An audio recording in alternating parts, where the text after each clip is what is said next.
member of the faculty, invite them into your home. Make sure that they feel like they're included as well. I mean, that's the first thing I do with a new faculty member is invite them to my home. Because, you know, a home is like, it's a special place, right? It's not like going to a restaurant. It's very intimate. And so, and make an inclusive environment right away.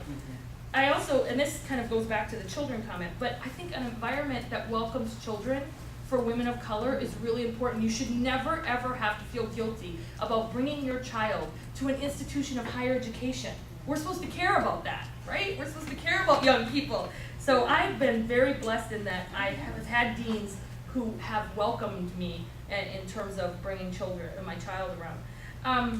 Okay, another thing that I think is really frustrating, and I've heard from many women of color, is they're asked for their input, but then it's ignored. African descent, of a foreign national. I come from Brazil originally, and I am on tenure track.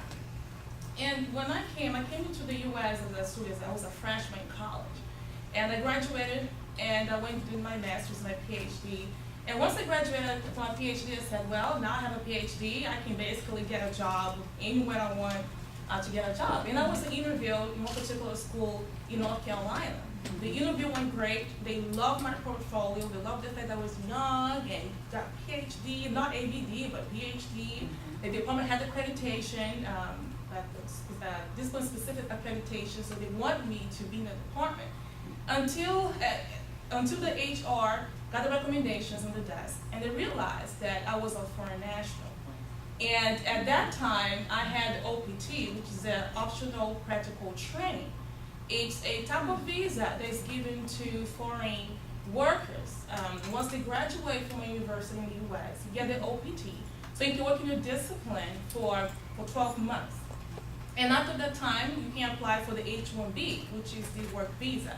And they said, well, I don't know if we can offer you the tenure track position because you have the OPT, which is a temporary position. So I said, well, no, there's no way I'm going to accept a full-time position. I want a tenure track position. I worked so hard on a tenure track, and I moved on and never accept that full-time position. I was looking for a tenure track position. So I went on to Kentucky Wesleyan College, which was a fascinating experience for that matter. And I realized that there was one time I was in my office, and a student came to me and said, well, the dean asked me to come in here because he told me that you were foreign faculty and you were doing your paperwork, and I need to do my paperwork as well as a student. How can I do it? And I was like, I'm not a faculty. I don't know, I need to talk to students about foreign paperwork. That's not really my role. Why do you know my status? And once again, I realized that being of a foreign national was a big deal. You know, even if I forget, somebody remind me that you know, you're the other here.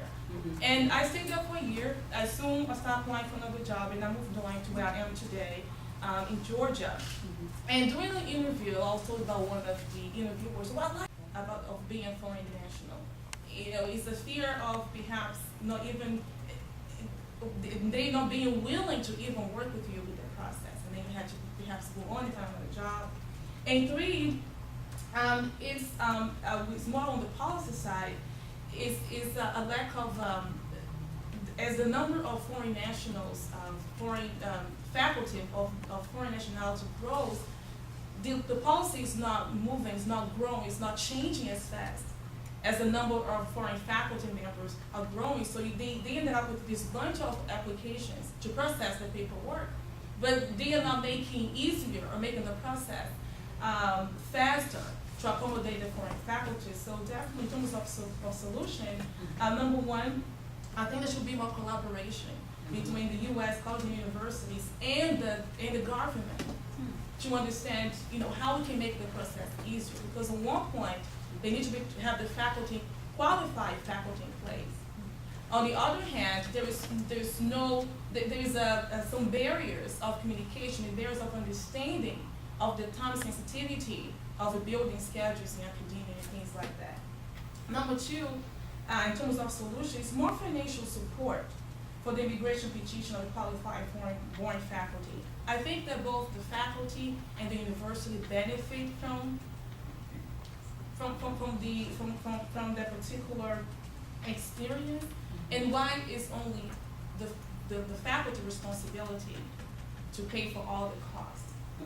And three, as was shared before, more mentoring programs of other faculty who have gone through the same process. You know, how was the ropes of going through tenure process, as well as thinking of the immigration paperwork, you know, in order to achieve the permanent residency. So that basically summarizes my presentation. I have a full paper here, but I just want to touch more on my personal experiences of being a foreign faculty, and besides all the other challenges of achieving tenure, what else usually we have to go through in order to survive in academia today. Well, I have some copies of my PowerPoint that I didn't do, but I talked about it. And then we found your paper, and maybe you can share your email address if anyone is interested in definitely yours as well, your professional email address. Does anyone have any questions of this outstanding panel? Wow, the passion is coming through.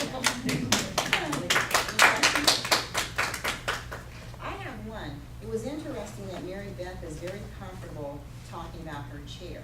So evidently they have a very good relationship. My chair has no power. None of our chairs at Penn have power. That's the difference. They That's don't the control one. salary. Okay. So Or they stand in your way of- no, they don't. There's a big difference when they don't control Okay. salary. So Okay. you basically are in a situation.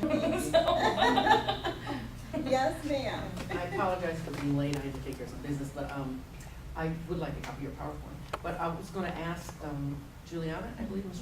Dr. Yeah. Carmel, do you find that you have a plus in terms of being a woman of color versus African American women? It's a great question. Our department, I'll give you some facts about where I am today.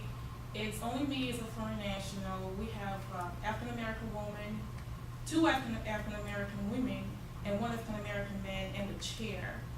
And in terms of productivity, I would say that it's between me and the chair. And the two African American women, is almost the opportunities. I don't know if it's because of personal choice or it's due to perhaps other barriers that they might face, but I do see that I'm always going to conferences and universities. I don't have problems at times getting finances from the university to go to travel. So I don't know if this answers your question, but based on my experiences looking at other women in my own department, it looks like,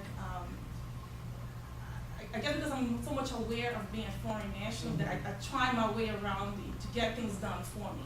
And there is some talk that I always get things that I want to get in terms of productivity and things that I want to do, but I just do because I'm so aware of the fact that I'm a foreign nation that I keep always making sure that things are done for me, and they are kind of more laid back but I do see privilege in my department, even though I suffer from, not suffer, but I have to constantly be making sure that I have all the paperwork in place. And my setup has changed since now that I'm married to American citizens, my family now is American, so it's not much, it's not as much problematic as it used to be before. And I even noticed that the relationship has changed since I got married as well. You know, I sense that now there is more of a respect